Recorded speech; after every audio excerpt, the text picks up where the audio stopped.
You are done with the offering.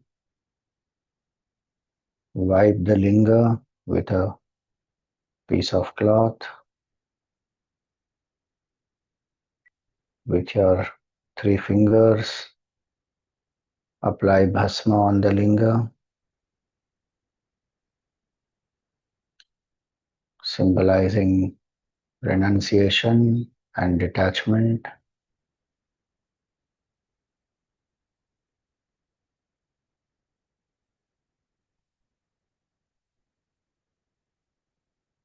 Offer chandan in the center of the second line.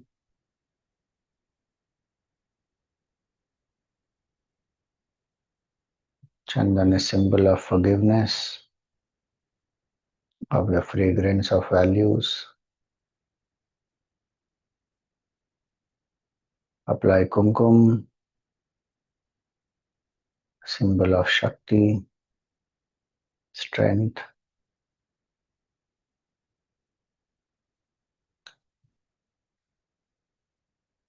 Offer some vastra to Bhagwan.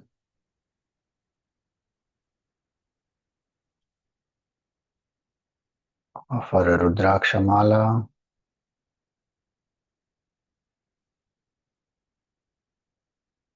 Offer a Bilva patra, symbolizing offering of the 3 gunas.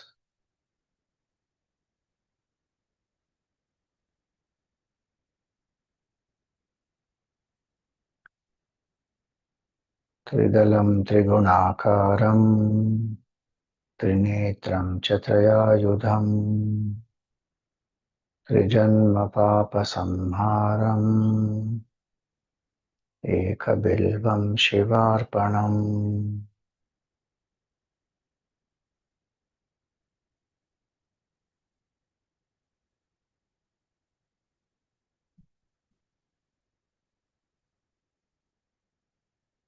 See the auspicious form of Bhagavan Kashi Vishwanatha.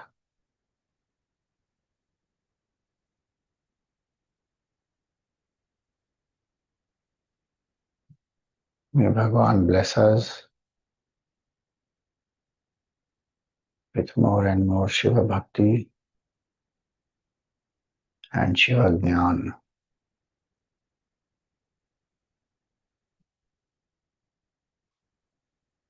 May we do our duties as Shiva Seva.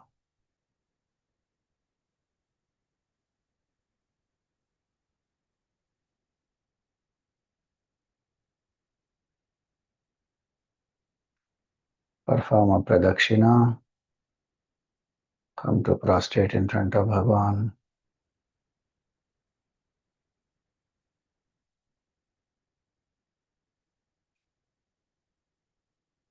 Embrace the linga and feel that the grace and blessings of Bhagavan pervade your entire being.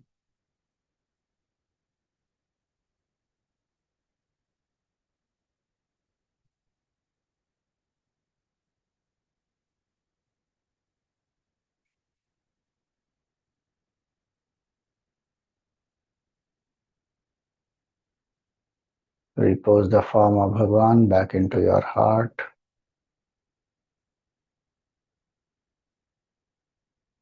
Be aware of your breath. Be aware of your body. Be aware of the happenings around you.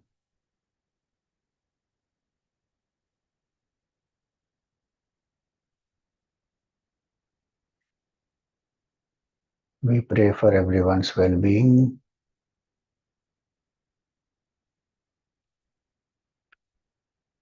Om Sarve Bhavantu Sukhinah. Sarve Santu Niramayaः. Sarve Bhadrani Pashyantu. Ma Kaschit Dukkha Bhag Bhavet. Om asato ma sadgamaya tamaso ma jyotirgamaya mrityorma amritam gamaya. Om Purnamada Purnamidam Purnat Purnamudachyate Purnasya Purnamadaya Purnameva Vashishyate. Om Shanti Shanti Shanti. Harihi Om Shri Gurubhyo Namaha. Harihi Om. Rub your palms, place them on the face, gently open the eyes.